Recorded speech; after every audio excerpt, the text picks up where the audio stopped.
Hi everyone, welcome back to my channel. कैसे हैं आप सभी? I hope you all are doing good और हम सभी मज़े में हैं। ये ब्लॉग है मंडे का, सुबह से मैंने शुरू किया है और मैं सुबह में जो मेरा थायराइड की दवाई है ना, उसको थोड़ा वार्म वाटर के साथ लेती हूँ। तो ये वाला जो मग है ग्रीन कलर का, ये सबसे बड़ा मग है हमारे घर में, तो इसमें अच्छा खासा क्वांटिटी आ जाती है पानी की। तो मैं वही ढूंढ रही थी। ये है ना, मैं सेट में लेकर आई थी इसी हिसाब से कि गर्म पानी इसमें पियेंगे तो थोड़ा सा ज़्यादा सा एक बार में आ जाएगा। तो स्टैंडर्ड मग साइज़ से ज़्यादा है ये, पर एक टूट गया तो एक ही बचा है। तो मेरा सुबह का पानी इसी में गर्म होता है। तो मैं ढूंढ रही थी कि किधर चला गया, तो याद आया मैंने रात में वो धोया था।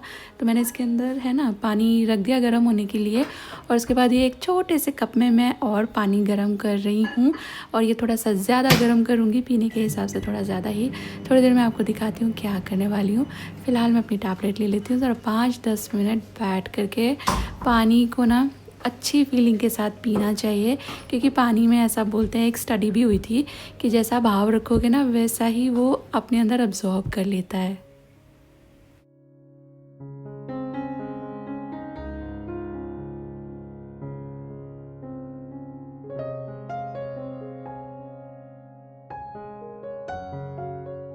तो जैसा कि मैं आपसे बता रही थी, ये सोमवार का दिन था, सावन का दूसरा सोमवार था ये। तो मैं बाल धुल कर के नहाऊँगी, फिर थाली बनाऊँगी। उसी हिसाब से फिर मैं ना, अभी मैंने सोचा मेरे को बाल धोने ही हैं तो आज मैं ऑयलिंग कर लेती हूँ। मैं ऑयलिंग नहीं करती, पता नहीं क्यों, मुझे ऐसा लगता है बस टाइम ही नहीं है मेरे पास। लेकिन अगर आप वक्त सच में निकालना चाहो ना चीज़ों के लिए तो निकल जाता है। तो ये वाला तेल मैंने बनाया था और ये बहुत अच्छा है। और मेरे सर में है ना इतनी ड्राइनेस हो गई थी, क्योंकि पिछले कई हफ्ते मैंने बाल धोए भी नहीं। आपको पता है, सीन जो भी था मैंने आपके साथ शेयर किया था। इतनी इच्ची स्कैल्प हो रही थी, तो मैंने सोचा मैं तेल लगा लेती हूँ। और जो मेथी दाना होता है ना, वो वैसे भी इच्ची स्कैल्प में बहुत हेल्प करता है। तो मैंने तेल लगाया, और तेल हमेशा हल्का सा गर्म करके लगाएं, तो वो इससे अच्छी तरह से आपके जो स्कैल्प में पोर्स है ना उसमें अब्जॉर्ब होता है, ज़्यादा बेहतर फ़ायदा देता है। तो इसलिए मैं गर्म पानी में इसको कर लेती हूँ। तेल को डायरेक्टली माइक्रोवेव में या कढ़ाई में या गैस के ऊपर नहीं गर्म करना चाहिए। हमेशा गर्म पानी के अंदर कटोरी रख दीजिए, और थोड़ा सा ज़्यादा गर्म पानी कर लीजिएगा तो कटोरी और अंदर का तेल जो है आसानी से गर्म हो जाता है। और हल्का नीम गर्म सा ऑयल हेल्दी, मतलब अच्छा तो है ही, पर वो जब सर पे लगता है ना इतनी अच्छा मज़ा आता है। फिर ये स्कैल्प मसाजर है, तो इसको आप शैम्पू के वक्त भी मसाज कर सकते हो, और ऐसे ड्राई ऑयल में भी मसाज कर सकते हो। तो मैंने मसाज किया, कोम किया। एक वाइड टूथ कोम से ही हमेशा बाल कोम करें। और मैं आपको दिखाती हूँ, देखिए बस ये 2 बाल नहीं गिरे हैं, पीछे भी कई सारे बाल गिर चुके हैं। तो हेयर फॉल तो होता है, लेकिन काफ़ी कम होने लगा है मेरा। ये तेल एंड कुछ एक चीज़ें मैं और कर रही हूँ। एंड मैंने सोचा है कि अगर आप इंटरेस्टेड हो तो मुझे बताना, क्या थोड़ा वेलनेस टाइप का कंटेंट भी आप पसंद करेंगे? जैसे मैं बेसिकली लाइफस्टाइल कंटेंट ही बनाती हूँ, नॉट शेयर व्लॉग्स ओनली। इसमें थोड़ा अगर मैं वेलनेस भी इंट्रोड्यूस करूँ, जैसे कि अभी मैं जो कर रही हूँ, ये है हमारा जो नोड्स होते हैं ना, लिम्फेटिक नोड्स, ड्रेनेज या ब्लॉकेज को रिलीज़ करने के लिए ऐसे पैटिंग करना चाहिए। तो यही सब छोटी छोटी चीज़ें जो मैं करती हूँ, जो मेरी जैसे एज की फ़ीमेल्स के लिए फ़ायदेमंद हैं। अगर इस तरह का कंटेंट आप अप्रिशिएट करोगे तो मैं आगे से व्लॉग्स में उनको ऐड करूँगी। तो मुझे बताना आप कमेंट बॉक्स में कि क्या आप अप्रिशिएट करेंगे थोड़ा वेलनेस कंटेंट। और यहाँ पर मैंने ध्यान दिया कि छोले मेरे पास बिल्कुल ज़रा से पड़े थे। आज मैं छोले बनाना चाह रही थी, बड़ा ही बढ़िया मेन्यू है, आपको दिखाती हूँ। तो छोले पे मैंने सोचा फटाफट मंगा लेती हूँ, तो मैंने ब्लिंकिट किया। वैसे भी दूध और ये वो कई चीज़ें मुझे चाहिए थी, थोड़ा थोड़ा रखा हुआ था, पर मैं जो मेन्यू डिसाइड कर रही हूँ उसमें मुझे और एक्स्ट्रा चाहिए था, तो फिर मैंने मंगा लिया। अब जब रात को नहीं आप भिगो सकते हैं छोले राजमा वगैरह, तो फिर आप सुबह में अच्छा गर्म पानी करके उसमें इसको छोड़ दीजिए, तो 1.5-2 घंटे में ये भीग जाते हैं। ध्यान ये दीजिएगा कि पानी ज़्यादा गर्म हो, और क्वांटिटी पानी की काफ़ी सारी सी लेना। तो ज़्यादा से पानी में जब आप डुबो के रख दोगे ना, तो बहुत जल्दी आराम से ये भीग जाते हैं। मैंने साथ में दूध भी चढ़ा दिया। और फिर मैंने सोचा काफ़ी दिन हो गए हैं, और काफ़ी दिन क्या हो गए, मैं पता है मैं पहले ना ये होम रेमेडीज़ थोड़े ये मास्क वगैरह घर में बनाती थी, लगाती थी, बट ऑफ लेटली मैं काफ़ी बिज़ी हो गई। और धीरे धीरे चीज़ें जब छूटती चली जाती हैं ना तो छूट ही जाती हैं, आदत ही ख़त्म हो जाती है। तो मैंने ये सब करना बिल्कुल ही जैसे बंद कर दिया। एंड ऊपर से मुझे काफ़ी ज़्यादा ब्रांड्स भी सामान भेज देते थे, तो मैं वही सब लगाती थी।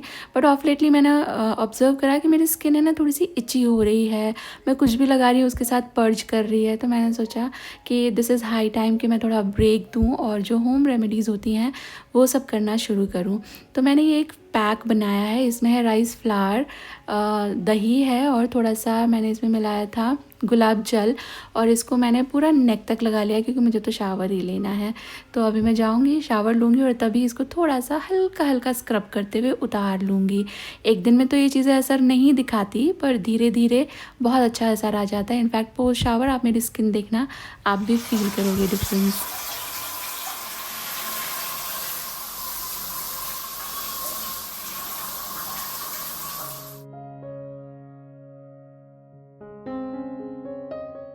बाल धो लिए हैं मैंने, और मैं ज़्यादातर मेरे बाल जो है उनको एयर ड्राई ही करती हूँ। कभी कभी ज़रूरत होती है तो फिर मैं इक्विपमेंट्स यूज़ कर लेती हूँ, अदरवाइज़ मैं प्रेफर करती हूँ एयर ड्राई करना।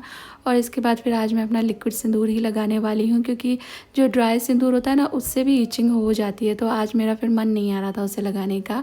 और मैं बस यहाँ अभी तैयार होंगी, और फिर आज का बहुत अच्छा सा मेन्यू मैंने डिसाइड किया है, which is no onion no garlic तो बनेगा ही, सावन है ना। तो मैं बनाऊंगी छोले भटूरे खट्टे आलू, बहुत अच्छे बनाती हूँ मैं। और मेरी ये वाली वीडियो आप लोगों ने अप्रिशिएट भी की है, बहुत पहले साल साल बोल रही हूँ, मेरे चैनल के बिगनिंग में मैंने बनाया था, and you all loved it. फूले फूले बड़े बड़े से भटूरे। तो आज मैंने सोचा है कि, और हाँ, खट्टे आलू भी जितने लोगों ने ट्राई किया उतने ही लोगों ने पसंद किया। मेरे हस्बैंड को तो बहुत अच्छे लगते हैं ये वाले खट्टे आलू जो मैं बनाती हूँ। तो चलिए बनाना शुरू करते हैं। ये देखें, छोले मैं आपको दिखा भी रही थी कि कितनी अच्छी तरह से फूल चुके हैं। हाँ, बिल्कुल भी इसके अंदर कच्ची कनी नहीं रही है, अच्छी तरह सोख हो गए।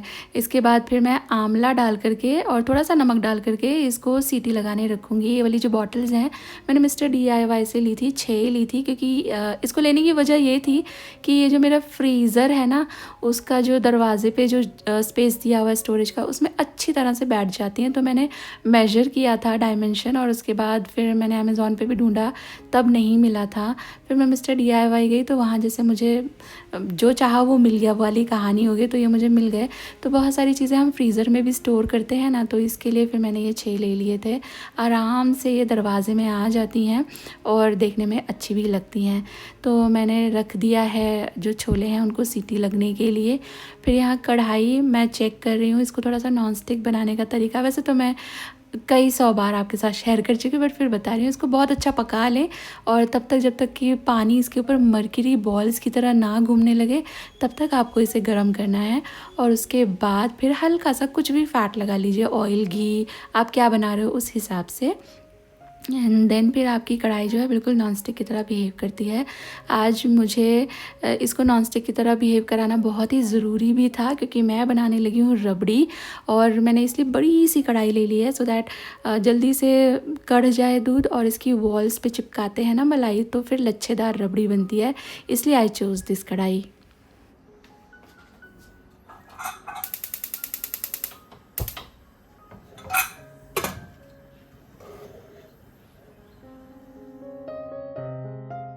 और बस मैं धीरे धीरे बाकी काम निपटाते जा रही हूँ, और जो मलाई आती जा रही थी वो मैं वॉल पे चिपकाती जा रही थी, और बीच में जो दूध है उसे हल्का हल्का चलाते हुए मैंने पका लिया है। आप देखिएगा बिल्कुल भी कढ़ाई में दूध नहीं जला चिपका है कहीं भी। और बस ये मलाई अब फाइनली मैं उतार दूँगी। तो जो सिलिकॉन वाला स्पैचुला था उससे उतर नहीं रही थी, तो मैंने जो मेरा मेटल वाला जो ये पलटा है यही ले लिया, और सारी की सारी जो मलाई चिपकी हुई है उसको मैं स्क्रैप करके ऐड कर दूँगी रबड़ी के अंदर। और बिल्कुल थोड़ी थोड़ी सी चीनी मैं ऐड करूँगी। मैंने लाइफ में कईयों बार रबड़ी बनाई है, बट मैं ऑनेस्टली आपके सामने एडमिट कर रही हूँ कि इस तरह से सिर्फ दूध काढ़ काढ़ के जो बनाते हैं ना, ऐसी रबड़ी मैंने पहली बार बनाई है। वरना मैं हमेशा थोड़ा सा शॉर्टकट कर देती थी कि मिल्क पाउडर डाल दो, जल्दी से गाढ़ा हो जाएगा। बट गाइज़, जो रियल रबड़ी होती है ना, और फिर कुछ भी शॉर्टकट वाली रबड़ी आप अपना लो, चाहे मिल्क पाउडर डालकर, चाहे कुछ लोग ब्रेड भी डाल देते हैं, भाई इनके टेस्ट में ज़मीन आसमान का फ़र्क होता है। इतनी डिलीशियस लगती है रियल रेसिपी से बनी हुई कोई भी मिठाई। और फिर शॉर्टकट वाली तो शॉर्टकट वाली है, इट्स क्रीम्स। उंगलियों में मेरा थोड़ा दर्द रहता है, मैंने आपको बताया भी था मेरा कंडीशन, तो मैंने सोचा भाई मैदा मैं नहीं लगाऊंगी हाथ से, इसके लिए मैं मेरे स्टैंड मिक्सर का ही इस्तेमाल करूंगी। तो मैंने बोल के अंदर ऐड किया है मैदा। भटूरे देखो मैदा के ही बनते हैं, पर आपका अगर दिल है 50-50 करने का, गेहूँ का आटा और मैदा, तो आप कर सकते हो। फिर इसके अंदर जाएगी थोड़ी सूजी, तो फाइन वाली सूजी है तो आप डायरेक्टली ऐड कर देना। मेरे पास कोर्स वाली थी तो मैं इसे थोड़ा सा पीस लूँगी, बिल्कुल फाइन ये बन जाएगी, तो डायरेक्टली ऐड करेंगे, इसको छानने वानने की ज़रूरत है नहीं। और भटूरे की ये जो मेजरमेंट है, मैं तो देखो आई बॉल कर रही हूँ, बट मैं आपको ऐसे बता दूँगी। मैंने शायद 3 कप जैसी मैदा ली है, और इसके अंदर 3 टेबलस्पून जैसी, 4 टेबलस्पून कह लीजिए, मैंने सूजी डाली थी, और 1.5 टेबलस्पून जैसा मैंने पिसा हुआ चीनी डाला है, और स्वाद के हिसाब से नमक, और 1 टेबलस्पून जैसा मैंने यहाँ पर ऑयल डाला है। यहाँ पर मैं रिफ़ाइंड का ऑयल इस्तेमाल कर रही हूँ, आप घी भी डाल सकते हो। और इसके बाद फिर इसमें जाएगी दही, तो 2 या 2.5 टेबलस्पून मैं दही मिला रही हूँ इसके अंदर। और इसके बाद मैं इसमें ज़रा सा लाइक 1/4 टीस्पून कह लीजिए, इतना सा यीस्ट डालूंगी, तो इससे बहुत अच्छे फूलते हैं जो भटूरे हैं। और इसके बाद बस मैं इसको नीड करने लगा दूंगी। भटूरे का आटा टाइट तो बिल्कुल ही नहीं लगता, थोड़ा सॉफ्ट साइड ही लगता है, बट इतना सॉफ्ट जितना आप हैंडल कर लो, बहुत ही सॉफ्ट सॉफ्ट मत कर दीजिएगा। छोले के लिए मैं एक मसाला पीस रही हूँ, इसमें जिंजर और ऑनियन दोनों, गार्लिक एंड अनियन नहीं डलेगा, तो टमाटर और जिंजर की ग्रेवी बनेगी। आजकल के टमाटरों में कीड़े निकल जाते हैं, तो डबल कॉन्शियस होकर के मैं इसको खोल खोल कर चेक कर करके काटती हूँ। और मैंने डाल दिए यहाँ पे 4 टमाटर इतने छोलों के लिए। एक छोटा सा टुकड़ा मैं जिंजर का भी ऐड करूँगी। और आज मैं इसमें मिर्ची नहीं पीसूँगी, क्योंकि फिर वो ना एक अलग तरह का टेस्ट आता है जो कि मुझे छोले में नहीं चाहिए।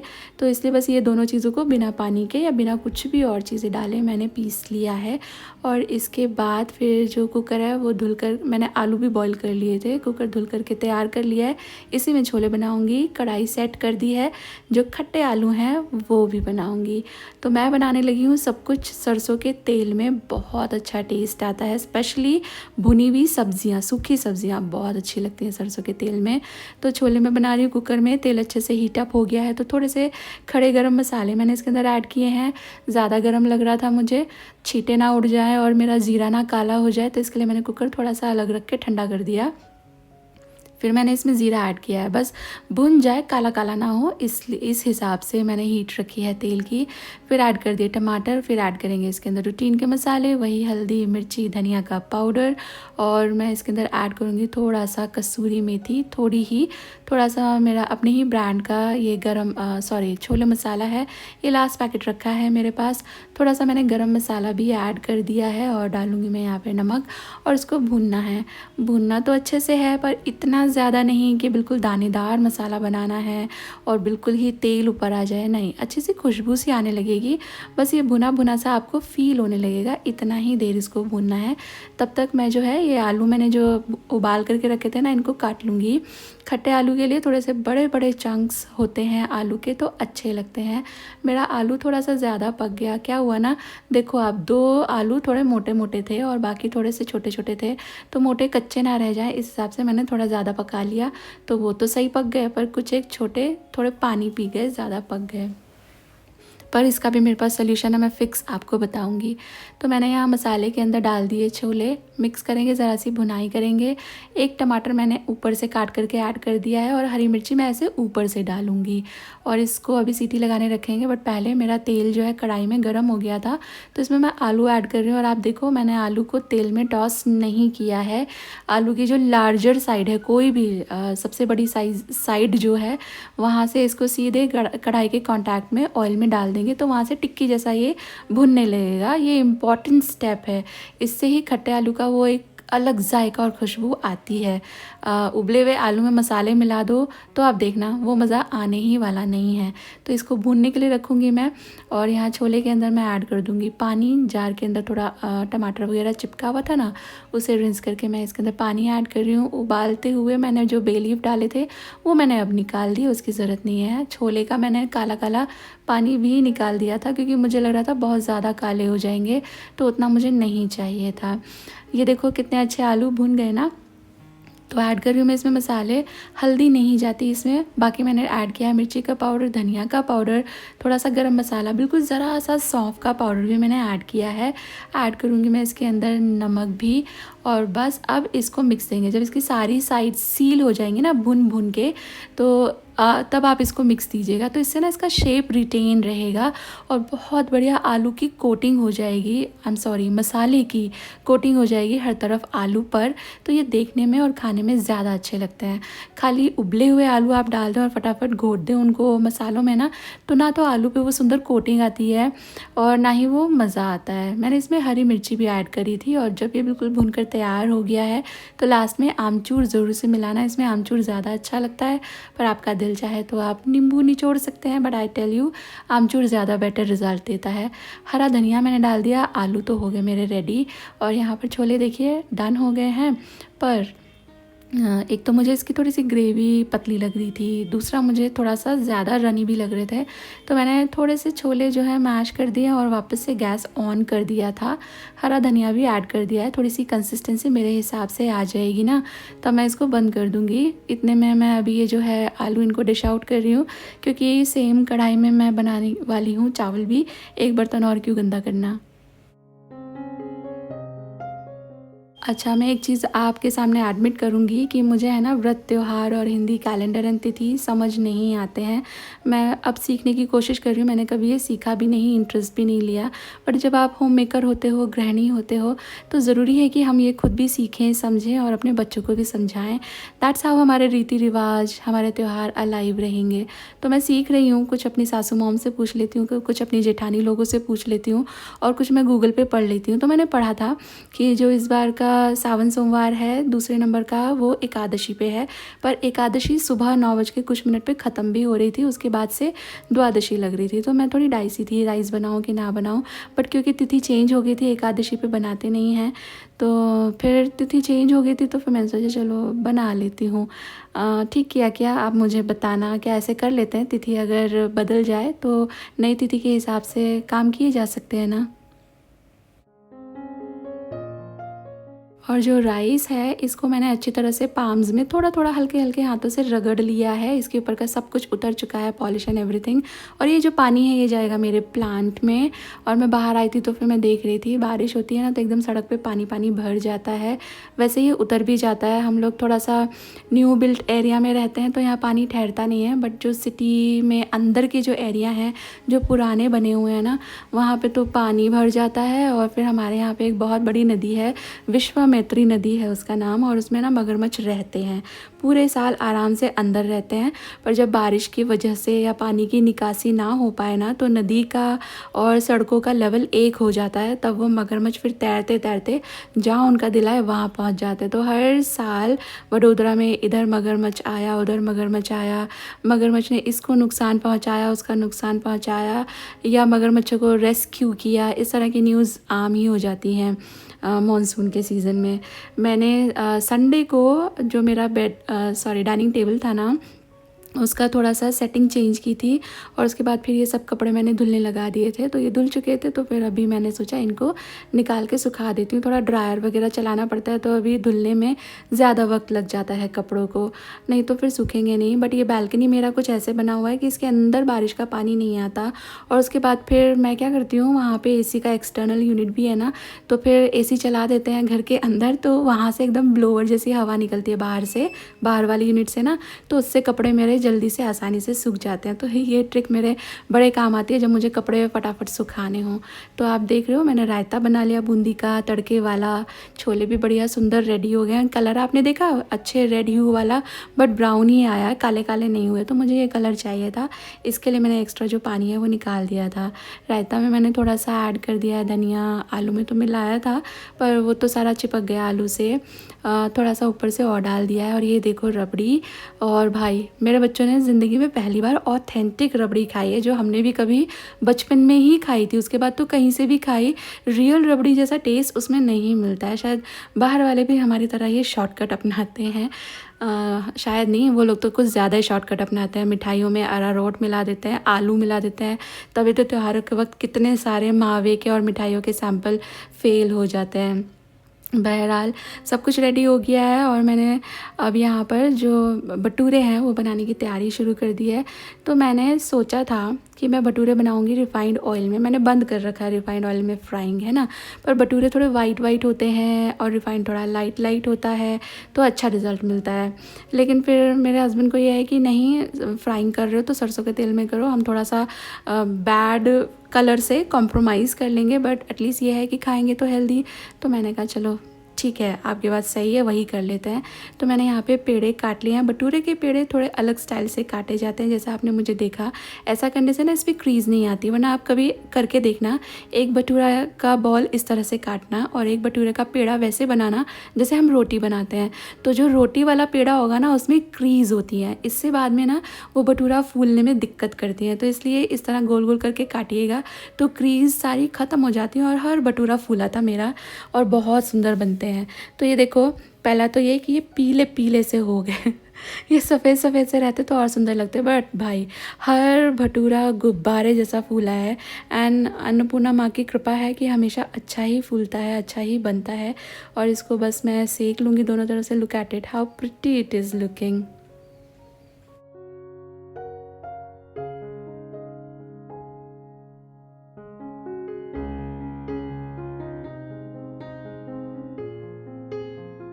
और भटूरे बनाने के लिए एक ट्रिक तो मैंने आपको बताई कि ये रोटी जैसा पेड़ा मत बनाना, इस तरह बॉल जैसे काटते हैं ना वैसे बनाना, तो इससे आपके भटूरे में क्रीज़ नहीं आएगी, फूलेगा गारंटीड।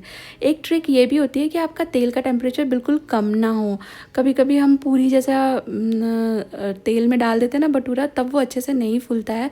भटूरे के लिए बहुत ज़्यादा टेम्परेचर चाहिए होता है तेल का, तो ये वो फूलेगा अच्छी तरह। और भटूरे थोड़े से पतले बेलिएगा, थिक थिक मत बेलिएगा।